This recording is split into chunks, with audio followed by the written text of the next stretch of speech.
Run from those who believe they have found it. Said great democratic leader, great personality, first Czech president, Václav Havel, founder of Forum 2000. He considered Forum 2000 to be an umbrella for people who are trying to cross boundaries, boundaries of profession, geographic location, boundaries of religion.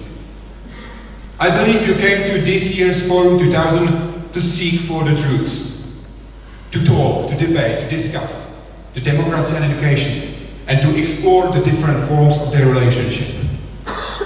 I hope you will share your experience. I hope you will share your hopes and dreams. I hope you will share your concerns. I hope you will share your way of thinking, your way of life, to we can learn from each other. Because that's the way how not only Czech society can truly move forward. Dear guests, ladies and gentlemen, it's truly an honor to welcome you to 19th year of Forum 2000 conference. Be welcome, good evening.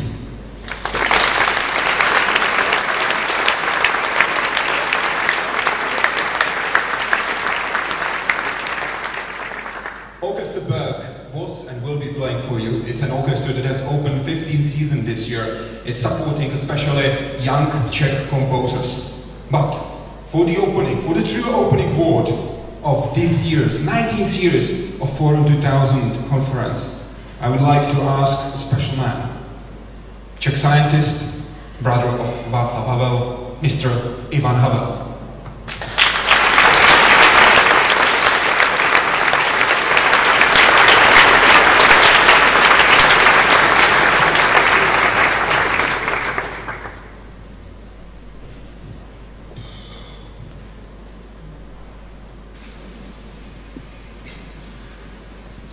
Dear guests, ladies and gentlemen, it's an honor for me to be here on the opening of the 19th session of Forum 2000.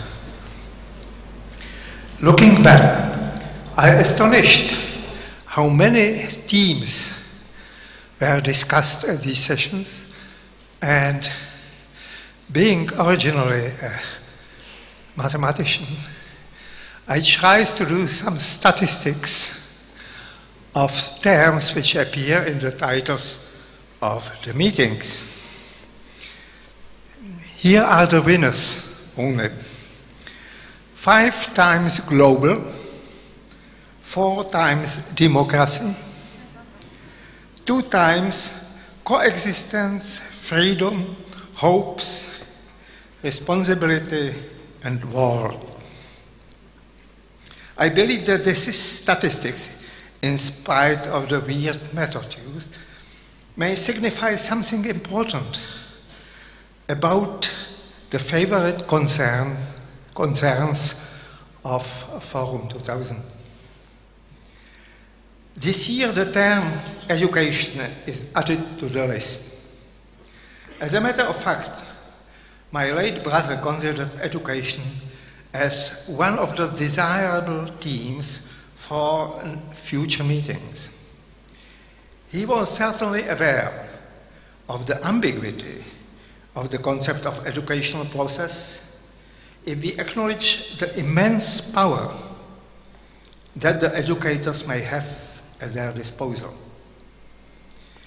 On the one hand, there are educational processes in the current world aimed at the cultivation of the sense of freedom, tolerance, and responsibility. But on the other hand, we can witness attempts to educate the young towards malice and hate. This year's conference theme is, however, democracy and education. So let me share with you a few ideas concerning education about democracy.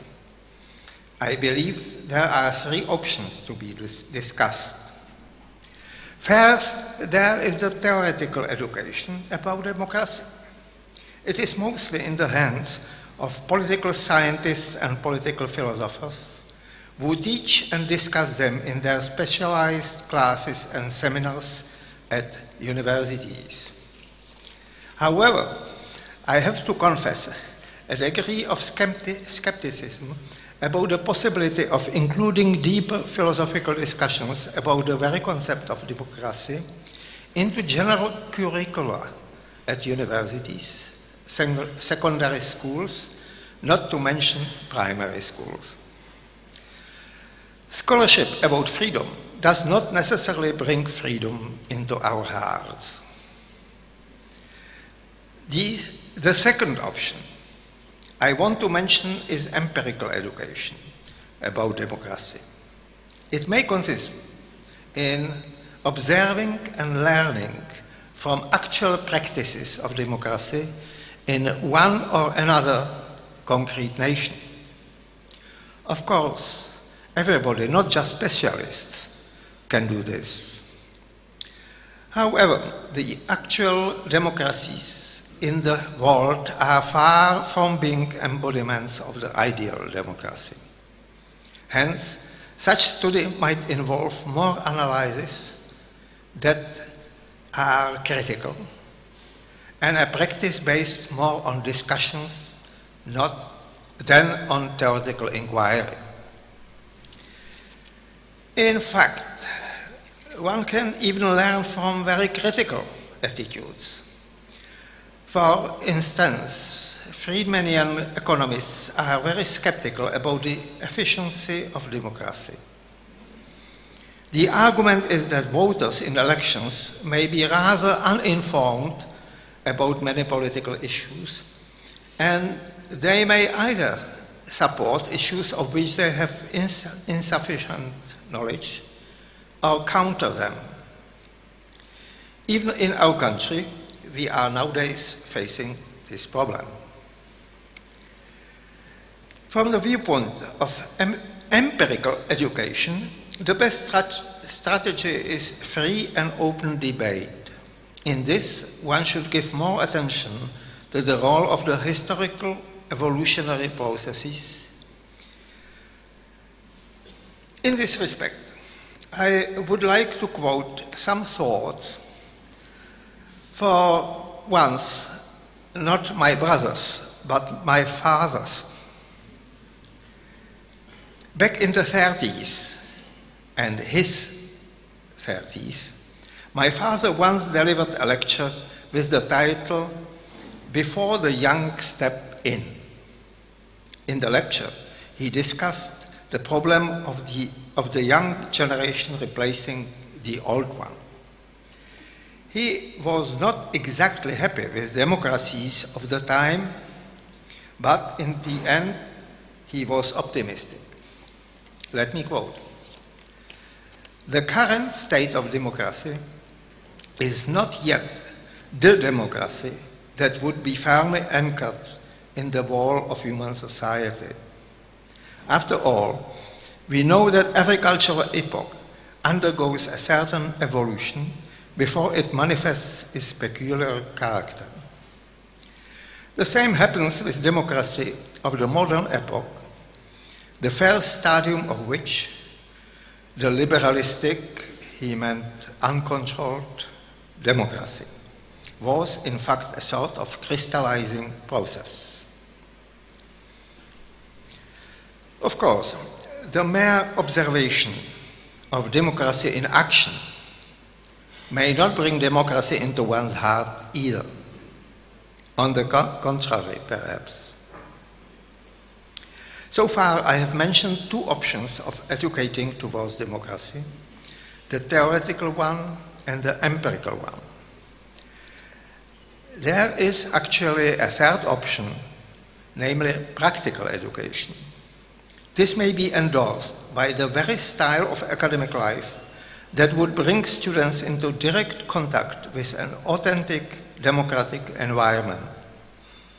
Thus, education about democracy may emerge from democracy in education. I would like to follow up on my father's optimism with my faith in the positive evolution of political democracy based on democracy in education and education about democracy. Thank you for your attention.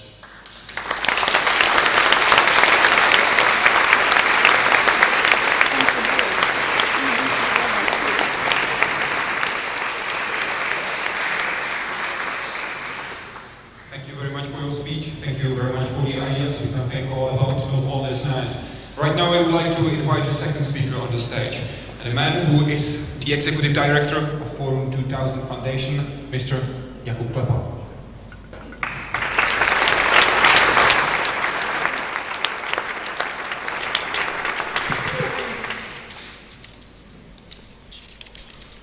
Good evening, ladies and gentlemen, dear friends. Allow me to welcome you at the 19th Annual Forum 2000 Conference. You've heard that our topic this year is education and democracy.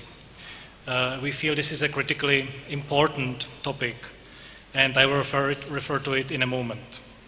But before I do, I would like to thank our partners, without whom this exceptional gathering would not be possible. I would particularly like to thank the International Visegrad Fund, Jyllands-Posten Foundation, and Avast Foundation, which have all significantly contributed and already traditionally contributed to the organization of this conference. I would also like to thank Helena and Jürgen Hofmeister, Odyssey 44, Deloitte, the National Endowment for Democracy, Ministry of Culture of the Czech Republic, Friedrich Naumann Stiftung, Carnegie Corporation of New York, Ministry of Foreign Affairs of the Czech Republic, Erste Foundation, Open Society Foundation, Robert Bosch Foundation, the representation of the European Commission, and many other corporate and institutional partners, as well as steadily growing number of small individual donors. I would also like to thank our board of directors, led by Tomáš Vrba, its chairman, the Forum 2000 Program Council, and all my colleagues at the Forum 2000 team. Thanks to all of you, this meeting has been made possible. Now, why interlink education and democracy? Should we be educated into being good citizens? Are we naturally undemocratic? Do we need to be taught to prefer democracy over authoritarianism? Well, yes and no. Democracy is not a genetic information that we would inherit from our parents. Democracy is a system like any other, and systems need to be learned so that they can be operated effectively. But what is innate to us is the desire for freedom. That is something that we have in our blood. And democracy is the only known system that guarantees this freedom and enables everybody else around to enjoy theirs as well. And so if we want to enjoy what we are naturally programmed to, our freedom, we need to learn democracy. At least we need to learn it until we invent something better. We need to learn democracy, we need to operate it properly, and we need to maintain it, fix its malfunctions, and if we don't do that, it will not work, or it will even break down, and our freedom will be in danger. What happens to freedom in countries where democracy has collapsed can be seen in a number of places around the world. For several years in a row, there are more and more people who are invited to this conference, but who cannot attend. They cannot attend because they are in prison or because their freedom of movement is severely restricted. Khadija Ismailova tried to come to Forum 2000 last year, but was stopped at the Baku airport. Since then, she was tried and sentenced to 7.5 years in jail. Léopoldo López from Venezuela, who last visited Forum 2000 in 2013, was just sentenced this past Friday to 14 years in prison. I also spoke about Ahmed Maher last year and the year before, and he also is still in jail. All these people are temporarily helpless face to face with power, but they are not hopeless, and they are not giving up. They and many others around the world constantly give up their free time, their comfort, their careers, or even their lives to fight for freedom. In Russia, China, or Cuba, we see a constant effort of individuals and groups trying to change the oppressive status quo against impossible odds. Last year, we witnessed an incredible show of desire for freedom among students in Hong Kong. People like Khadija Ismailova, Ahmed Maher, Léopoldo López, or the young Occupy Central protesters show us that freedom is worth struggling for everywhere and under all circumstances. Sometimes the struggle is successful, sometimes not, at least not immediately, but it is always worth it. So tonight, it is my honor to introduce to you 4 people who are part of such struggles for freedom. They are Chow of Hong Kong, Leila Alieva of Azerbaijan, Bialiatski of Belarus, and Lilian Tintori of Venezuela. Please give them a warm welcome.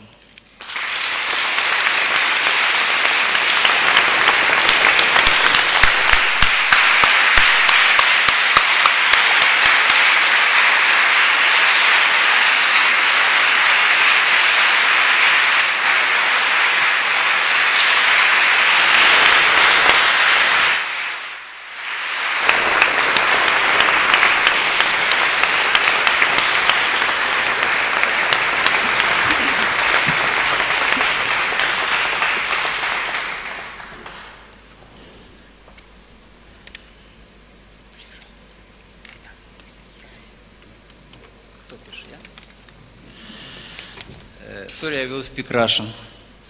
Александр helps me. Меня зовут Bialiatski, я из Беларуси, правозащитник из Беларуси. My name is Bialiatski. I'm from Belarus, a human rights activist.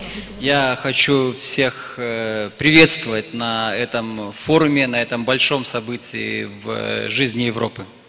I would like to welcome each one of you here on this forum at this huge. Лукашенко, президент Беларуси, любит повторять, что Беларусь является центром Европы. Alexander Lukashenko, the president of Belarus, he loves to say that Belarus is the center of Europe. Но географически, если посмотреть от Лиссабона до Урала, то это может быть и так. If we look at it geographically from Lisbon to Urals, we may say that it's this way. Но не политически и не экономически. It's not this way politically and economically. И в эти дни мне кажется, что центр Европы находится в Праге, потому что тут проходит наш форум. And in our days, I think that the center of Europe is in Prague, right here, where our forum is held. Ну, для нас, белорусов, Прага это всегда был центр Европы, потому что тут 500 лет назад Франтишек Скорина напечатал первую книжку на белорусском языке, перевод Библии. And for us, Belarusians, Prague had always been the center of Europe because Francis Skorina had printed the first and translated the first Bible into Belarusian language 500 years ago. И сейчас в Беларуси вот уже 20 лет авторитарный режим. At this point, 20 years, there is an authoritarian regime in Belarus. Но мы ощущаем сильное влияние Европы на Беларусь. However, Europe has a huge influence on Belarus. И менее месяца назад в Беларуси были освобождены все политические заключенные. And less than a month ago, in Belarus, all political prisoners were free. Режим отступил после давления европейского сообщества, после протестов в самой Беларуси, он сделал полшага назад. The whole process had taken a step back with help of European Union and the democratical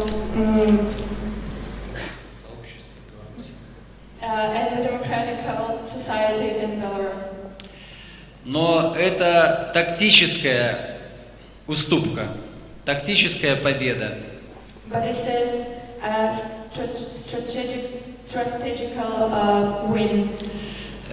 Через месяц в Беларуси будут проходить очередные президентские выборы, и Лукашенко идет 5-й раз на эти выборы. In 1 month, on October 11th, the next president elections will be held in Belarus, and Alexander Lukashenko will run for the 5th time. И мы не сомневаемся, что выборы будут сфальсифицированы. We can already say that the electoral process will be undemocratic, non-transparent, and won't be free. Лукашенко строит фасадную демократию, и этому нельзя верить. We will have facade democracy, it will flourish, and we are sure at this. Мы имеем также внешние угрозы. Буквально недавно, последние 2 года, мы видим, как развивается конфликт между Россией и Украиной. Along with the internal problems, we have external ones. We can see how the conflict with Russia and Ukraine. Аннексирован Крым, идет практически война на Донбассе. The annexation of Crimea and war at Donbass. И Россия продолжает наращивать империализм, и встает вопрос, кто следующий. Russia is becoming more imperialistic, and the question we have is who's next. К сожалению, присутствие российских военных баз в Белоруссии, экономические проекты с Россией не усиливают независимость Беларуси, а ослабляют ее. Unfortunately, the deployment of military bases in Russia are only becoming a bigger threat for the independence of Belarus. И в этой ситуации очень важно европейское будущее для Украины. And at this situation, the European future for Ukraine is very important. Потому как Беларусь, Украина, Молдова – это один регион. И если Украина станет европейской страной, войдет в страну европейских народов, тогда Беларуси просто не будет другого пути. Because Ukraine, Belarus and Moldova, they're all one region, and if Ukraine becomes an European state, Belarus will have another way and will become a European state also. Важно, чтобы Беларусь не отходила на второй план, потому как никто не хочет, чтобы через какое-то время Российская империя приблизилась к Праге на 500 километров ближе. It's important not to forget about Belarus today, not to push it onto the background, because either way, a Russian empire could move closer to Prague at 500 kilometers. Ценность независимости Беларуси растет в обществе в последнее время. The value of independence in the Belarus society is more and more appreciated today. А независимая Беларусь – это в перспективе европейская Беларусь. And in a perspective, independent Belarus will be an European Belarus. И обмена виз, обучение, возможность ездить в Европу белорусским гражданам – это то, что сломает любой режим. The open borders within the EU, the opportunity to travel, to study, to educate oneself, they will all break the borders of one authoritarian regime. Чехи всегда или почти всегда проявляли солидарность к несвободным народам. Czech people had always been solitary to unfree nations. Václav Havel говорил, что Европа – это не закрытый клуб. As Václav Havel said once, that Europe is not a private club. И мы надеемся, что Восточная Европа будет иметь большее значение для чешского государства, и Чехия будет проявлять больше энергии в том, чтобы восточноевропейские страны стали европейскими странами. And I hope that Czech Republic will force its role and authority in the future of the Eastern European nations, so that they will become free one day. Солидарность – это очень важно, и без солидарности людям в несвободных странах не удержаться. Solidarity is very important, and without solidarity, the people in unfree countries won't be able to hold on. Дякую.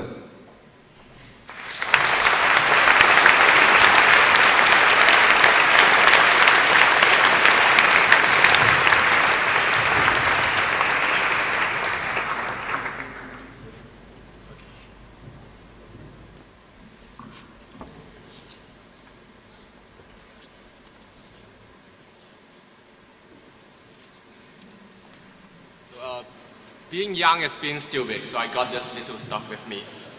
So, dear ladies and gentlemen, I'm Chow, I'm from Hong Kong. I'm grateful that Forum 2000 has invited me here today to share some of my experience with you, and also maybe the experience of those thousands of people in Hong Kong who did mobilize umbrella movement last year in Hong Kong, which stung the world roundly. I'm one of those thousands of millions of people who blocked the main street in Hong Kong for more than 3 months. I'm 25 years old. The previous time I mentioned my age publicly was a time I, as a representative of students, debating with the top official of Hong Kong government, demanding that we need a fair and just democratic reform for Hong Kong. Today, I'm still a student, but I am being legally and politically accused as, attending illegal assembly. That means I'm going to court next month. My case is not an individual case. There has been, more than thousands of people arrested in Hong Kong and 140 cases related to umbrella movement, and there's yet more to come. We, the youngster, or even the other generation, are likely to be convicted as criminal, no matter it's being stigmatized or being legally convicted. If you ask me, would I be threatened or would the youngest be scared? Well, I don't know if you expect the answer yes or not. But to be honest, sometimes we also panic, hunting. Pro-Beijing media and the authority, they would defame us as idiots and childish. And the supporters of the government, they might insult us with foul language on the street, in the public transportation, or even online. Our family members will put a lot of pressure on us, asking us to leave the street. We might also be heartbroken facing the internal conflict of the movement. This is what I encountered last year, and I'm yet fully recovered from the wound. But the point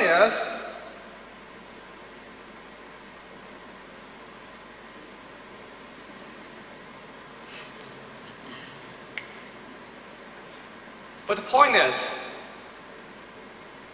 we participate in umbrella movement. It is not simply for fun. If we only live along the city, live along Hong Kong at the hand of Beijing, we will face a more deteriorating situation. It's like the land price, it is getting skyrocket. Our society, you do not have protection from working hours. Youngsters, they could not pursue home, and there is not even room for them to reflect upon their life. So living in Hong Kong is simply that you have to work aimlessly from 9 to 9.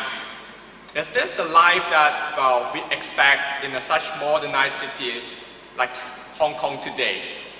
If this is the situation that we are facing, and if we get older, we will not receive any respect from society, but rather elderly will only be taken as trash from the point of view from society or even authority, then this is for sure more threatening than what we are facing in the face of Beijing or in the face of legal prosecution. People might ask, how could change be possible? Courage is important in launching a revolution, but to me, the real foundation of revolution or changes, it is wisdom and compassion. If we do not concern about the people around us, we will not dare making changes. We will not dare making or walk beyond the limitation, walk beyond the boundaries set by the authority. This is what really propels changes. Although the umbrella movement, we have faced a lot of setback. But as a friend in Australia, he told me and he reminded me that revolution is not an event. Revolution is a process. So I believe umbrella movement is simply a batch of those resistant who are pursuing for a more fair, just society with love. And people in Hong Kong today, we as member of Hong Kong community or even member of the international community, we are having this responsibility in our shoulder. I believe we do affect one another. Umbrella movement is not simply an event happening in Hong Kong, but it also affects China. It also affects places in other worlds. We all share the same future. We all share the same planet. And I believe there's yet more to come. More umbrella movement, more education. I guess this is what we are foreseeing. Although we might be sentenced to jail or sentenced to somewhere else, but this does come with hope. That movement is an attempt to really resist the authoritative regime. And this is also an attempt to really root justice, fairness, and love in our society. I'm looking forward to it, and I'm kind of believe that there's more to come, and there's really a just, fair, and a lovely future ahead waiting us. Thank you.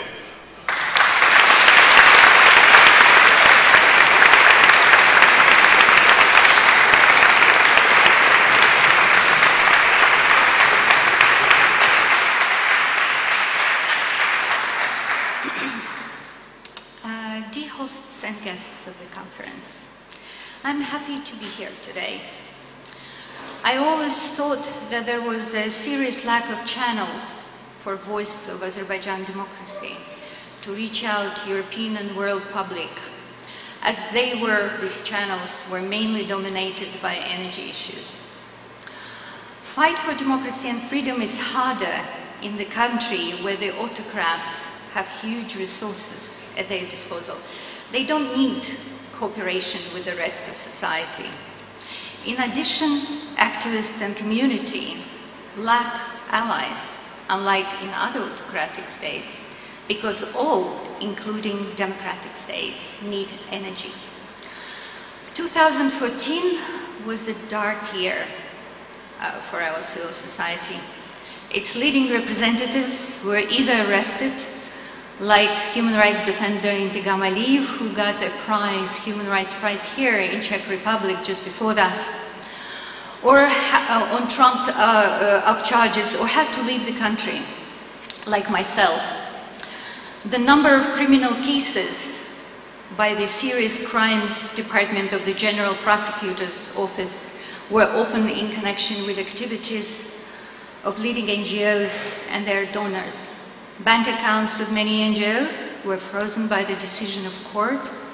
The travel bans were imposed, and activists faced exceedingly high prison sentences, while the offices of important Western organizations, such as Radio Freedom, IRIX, Oxfam, NED, were raided and shut down.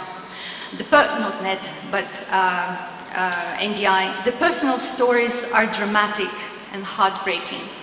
People who are imprisoned are not young, and many have increasingly worsening health conditions. Human rights defender Leila and Arif Yunus, who received 8.5 and 7 years of sentence, respectively, are parents of the only daughter Dinara, who is desperately trying to get her parents out of prison. The government tries to control people who manage to get abroad. Those who continue to be active, like journalists Emin Milli, Ganimet Zahid, running independent internet TV channels, have faced collective responsibility. The government arrested their close and distant relatives, holding them as hostages in order to silence the journalists. The journalist Khadija Ismail, who was mentioned earlier, and who couldn't join Prague Forum last year, is an amazing example of heroism. She wrote a series of investigative pieces revealing business and corruption of the ruling family, was threatened and blackmailed by the sex video, but didn't stop and eventually was sentenced to 7.5 years in prison. She took the sentence with great courage and humor. When the judge asked for 9 years for her prosecutor, she responded, "Why so little?"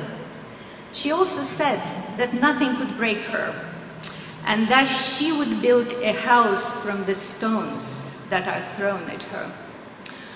Azerbaijan has around 80 political prisoners. Most of them are brilliant, highly cultured, and pro-European leaders promoting secular, liberal, democratic values.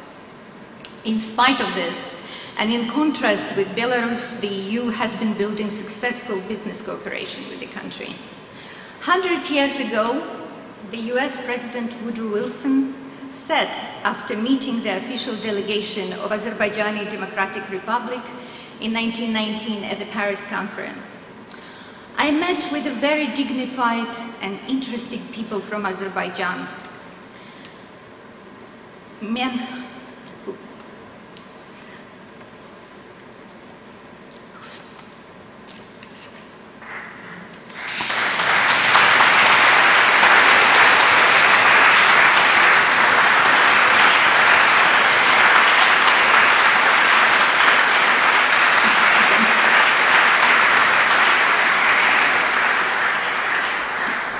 who spoke the same language I did about ideals and concepts of liberty, rights, and justice.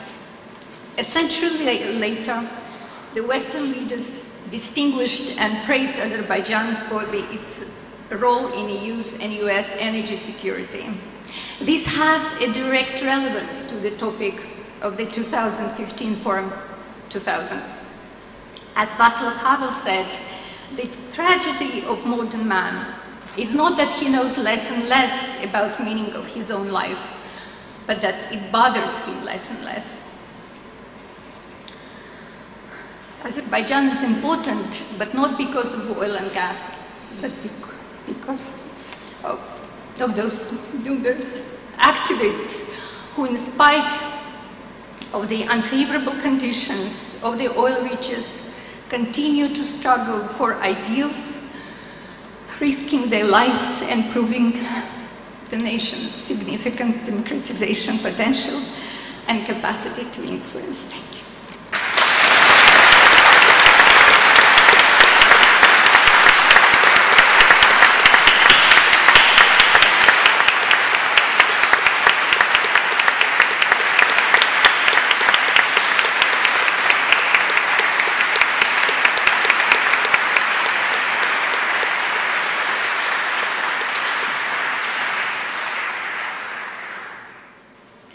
Muchísimas gracias. Venezuela, seguimos de pie.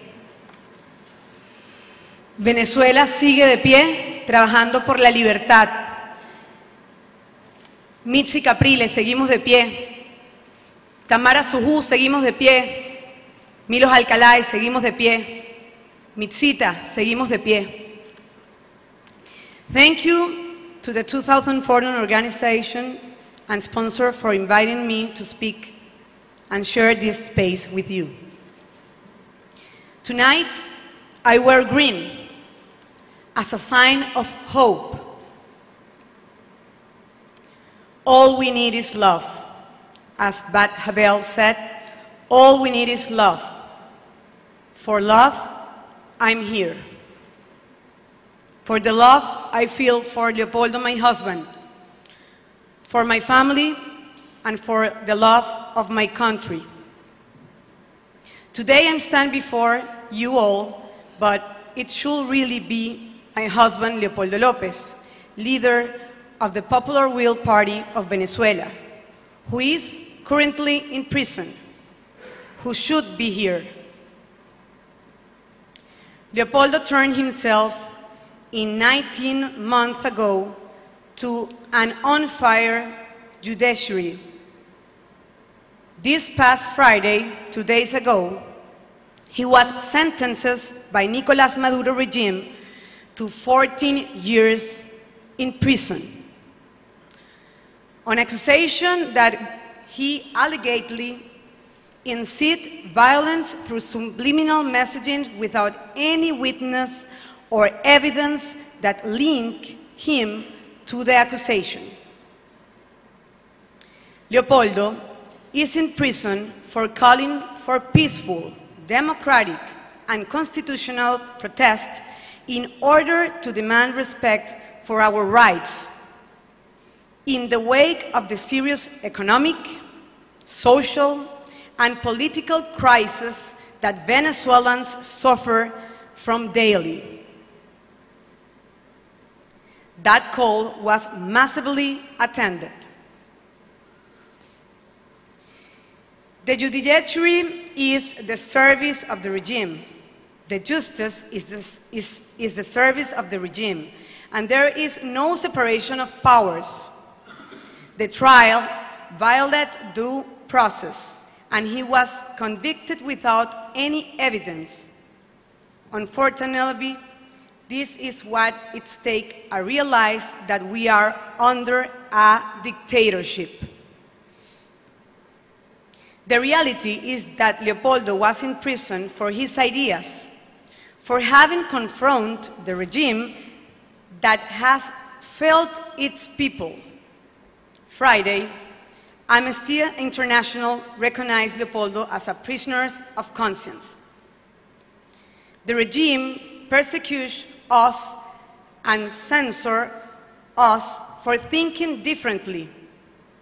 Today, there are 78 political prisoners in Venezuela.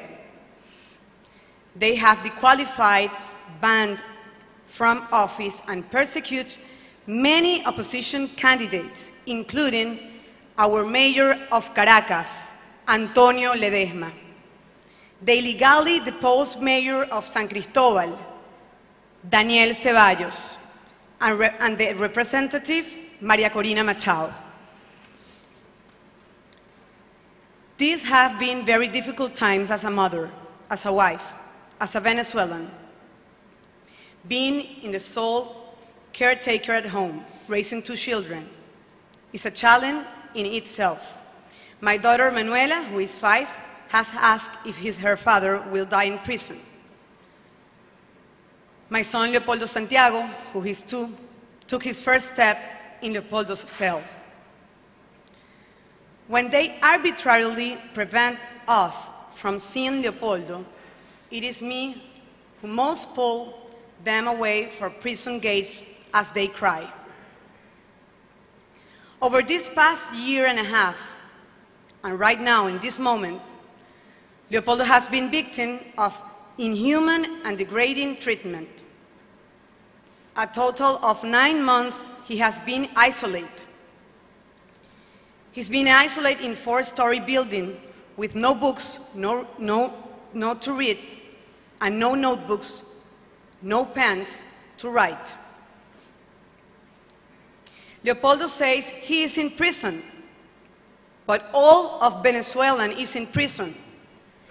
Victims of scarcity, insecurity, and the system violation of our human rights that includes the level of impunity of more than 98% of cases.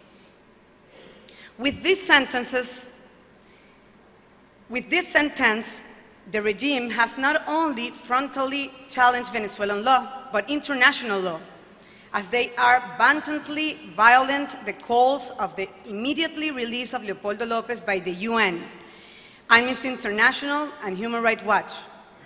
The Constitution of Venezuela said in the Article 23, agreements and conventions concerning human rights signed or ratified by Venezuela are mandatory.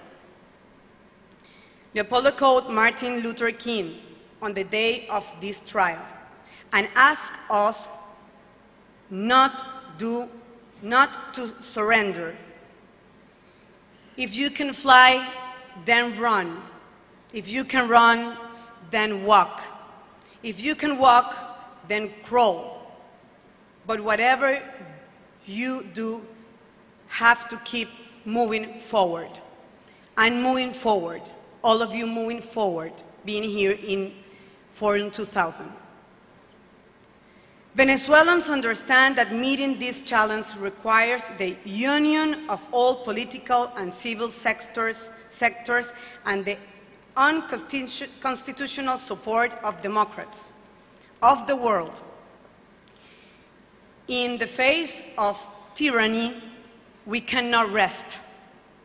As Léopoldo always says, strength and faith. Fuerza y fe. Fuerza y fe, Venezuela. Thank you.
Please, let these pictures just be the opening of Forum 2000 in the year 2015. They are just few examples of what is right now happening in the board. They are just few examples of what you will discuss in this year's, 19th years of Forum 2000 conference. And we are very happy to have you here. We hope you will come with new ideas, you will share your ideas, and you will come up with at least some solution of the problems we are facing in the world. When the law is used to suppress the people, we will not bow down. Let not this quote of a Hong Kong student be forgotten. Not only today, not only tomorrow, not only just during Forum 2000 in 2015, but in the days that will come. It's just up to us. Ladies and gentlemen, thank you very much for being here for the opening ceremony of Forum 2000 conference in the year 2015.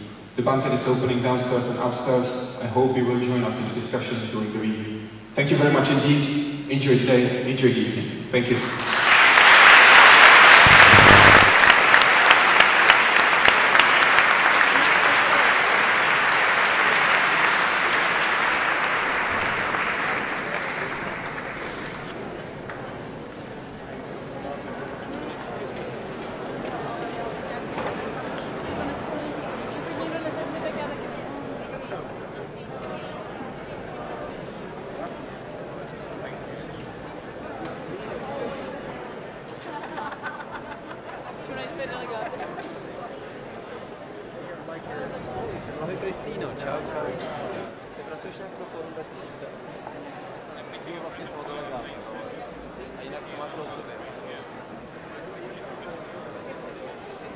Pracuješ už v parlamentu, co máš?